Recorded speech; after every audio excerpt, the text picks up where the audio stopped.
네, 대통령 탄핵 정국 속의 한 주간의 핵심을 짚어보겠습니다. 주간 이슈픽 이소희 기자 나와 있습니다. 이 기자 어서 오십시오. 네, 안녕하세요. 네, 첫 번째 이슈픽 바로 살펴보겠습니다. 네, 드러나는 정황. 네, 비상계엄 선포의 구체적인 정황이 속속 드러나는 한 주였습니다. 국회에서는 여러 상임위원회에서 국무위원들과 계엄 관계자들의 구체적인 폭로가 이어졌습니다. 네, 국회에서 이제 처음 폭로가 터져 나왔던 게 지난 화요일 국방위원회 질의였을 텐데 네. 윤 대통령이 이제 어디까지 개입을 했는지 증언들이 나왔습니다. 다시 한번 좀 짚어볼까요? 네, 먼저 곽종근 전 특전사령관의 양심 선언이 나왔습니다. 윤 대통령이 계엄 당일에 직접 군을 지휘했다는 내용을 밝혔는데요. 4일 밤 12시 반쯤 윤 대통령이 전화를 해서 의결 정족수가 안 채워진 것 같으니 빨리 문을 부수고 안에 있는 의원들을 끄집어내라고 했다는 겁니다. 대통령의 직접 지시 정황, 국회 계엄 해제를 방해하려 했다는 증언이 군에서 최초로 나온 사례였습니다. 이렇게 국방위원회 분위기가 바뀌자 줄줄이 증언이 나왔는데요. 김대우 방첩사 수사단장도 정치인 14명의 체포 명단을 하달받았다고 밝혔죠. 또 여인형 전 방첩사령관으로부터 과천 수방사 벙커에 구금시설이 있는지 확인하라는 명령도 받았다고 폭로를 했고요. 계엄 선포를 뒤늦게 알았다고 했던 박안수 전 참모총장도 계엄 선포 6시간 전인 당일 오후 4시에 김용현 전 장관을 만났다고 털어놓는 등 군 지휘부의 폭로가 줄줄이 이어진 하루였습니다. 현재 이제 여러 가지 수사가 이제 진행 중인데 네. 이제 김용현 전 장관 등 핵심 관계자들의 이제 진술이 계속해서 이제 나오고 있는데 네. 어떤 진술들이 나왔습니까? 네, 검찰에 구속된 김용현 전 국방부 장관은 윤 대통령이 포고령을 직접 수정했다는 진술을 한 것으로 전해졌고요. 여인현 전 사령관도 대통령이 사석에서 여러 번 계엄을 언급했고 계엄 당일에는 국회에 왜 진입하지 못하고 있냐는 전화를 받았다고 진술을 했습니다. 조지호 경찰청장도 대통령이 6번이나 전화를 했고 계엄 선포 후 다 잡아들이라는 지시를 받았다고 경찰 조사에서 진술했는데요. 결국 진술의 화살은 윤 대통령을 향하고 있기 때문에 수사기관의 윤 대통령 직접 조사가 임박했다는 관측이 나옵니다. 네, 앞으로도 수사 방향과 결과들을 좀 그 향후 결과들을 좀 살펴보기로 하고요. 네. 두 번째 이슈픽 바로 가보겠습니다. 내란죄 성립 가능할까? 네, 드러난 정황들 결국 윤 대통령의 내란죄 여부를 향하고 있는데요. 하지만 이번 계엄이 내란죄에 해당하는지에 대해서는 여러 시각이 나오고 있습니다. 네, 이번 주 이제 법사위에서도 여야가 내란죄냐 아니냐를 두고 이제 충돌을 벌였는데 네. 여야 주장도 좀 살펴볼까요? 네, 우선 내란죄를 결정짓는 키워드. 국헌 문란이냐 아니냐, 폭동이냐 아니냐로 좁힐 수 있을 것 같습니다. 내란죄를 규정한 형법 87조를 보면요. 국토를 참전하거나 국헌을 문란하게 할 목적으로 폭동을 일으킨 자를 내란죄로 처벌한다 이렇게 돼 있는데요. 이번 주 법사위와 본회의에서 나온 여야 주장을 살펴보면요. 여당의 조배숙 의원은 형법 87조에 나온 폭동이 평온을 해할 정도의 위력을 있음을 요하는 것으로 봤는데요.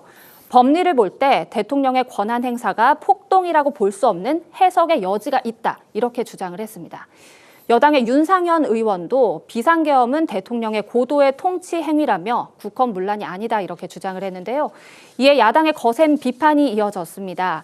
야당은 무장군인이 국회에 총을 들고 왔다면 평온을 해한 것이기 때문에 폭동이 맞다라고 주장을 했고요.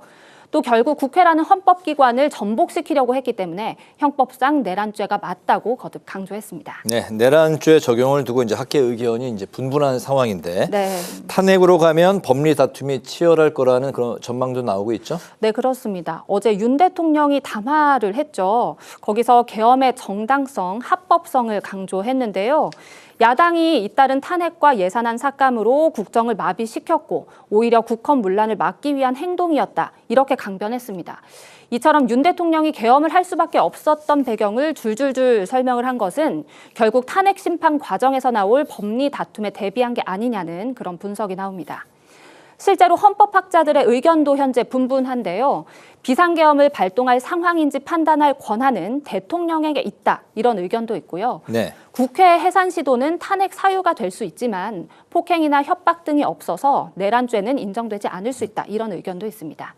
하지만 국민의 기본권과 국가기관의 권한을 침해하는 통치 행위는 법적 판단의 대상이 될 수 있다라는 의견까지 팽팽한 상황입니다. 그렇군요. 마지막 세 번째 이슈픽 살펴보겠습니다. 탄핵 표결 전야. 네, 윤 대통령 탄핵안 두 번째 표결이 내일 진행됩니다.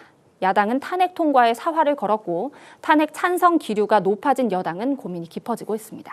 네, 내일 오후 4시로 가닥이 이제 잡힌 것 같은데. 네, 맞습니다. 대통령 탄핵의 키를 쥐고 있는 게 결국 이제 여당의 이탈표일 텐데 지금 찬성표가 꽤 나올 것으로 보입니다. 어제까지 이제 8명이 이제 공개적으로 밝혔고 한 표만 더 하면 가능한 그런 이제 선인데 현재 여당의 기류는 어떻습니까?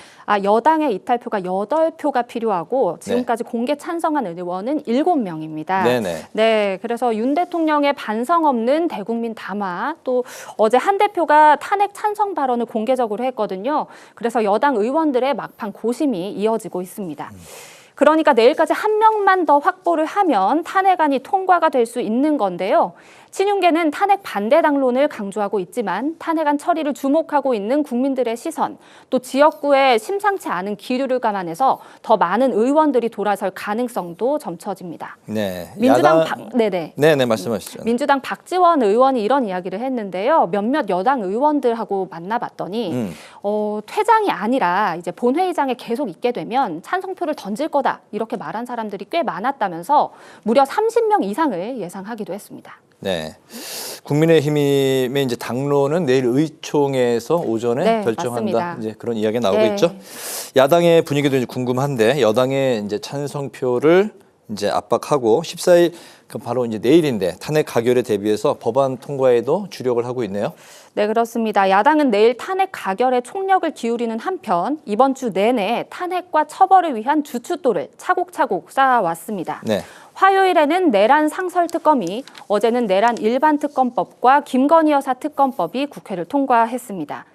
하지만 통과 법안들이 대통령 거부권 행사 등에 막히지 않고 야당의 계획대로 실제로 집행이 되려면 내일 꼭 윤 대통령의 탄핵이 수반돼야 하는 상황입니다. 민주당은 오늘 저녁 탄핵 촉구 결의문 발표를 시작으로 탄핵 집회에 참여한 뒤 오늘 밤에도 릴레이 발언에 돌입한다는 계획입니다. 네, 온 국민이 내일 본회의를 지켜볼 것 같은데요. 오늘과 내일 그 촛불 집회도 각지에서 열릴 예정이죠? 네, 그렇습니다. 전국적으로도 열리고요. 잠시 전 6시부터 국회 앞에서도 탄핵 전야 촛불 집회가 시작이 됐습니다. 네. 우리의 촛불 문화가 해외에서도 놀라운 민주주의다 이렇게 주목을 받고 있잖아요. 이번 응원봉 물결이 한국의 민주주의의 열망을 다시 한번 결집시키는 계기가 되지 않을까 싶습니다. 네, 힘든 상황에서 더욱더 힘을 내는 게 바로 우리 국민의 또 의지 아니겠습니까? 그렇습니다. 응집력이고. 네. 알겠습니다. 오늘 이슈픽 여기서 정리하겠습니다. 이 기자 수고 많았습니다. 네, 고맙습니다. 감사합니다.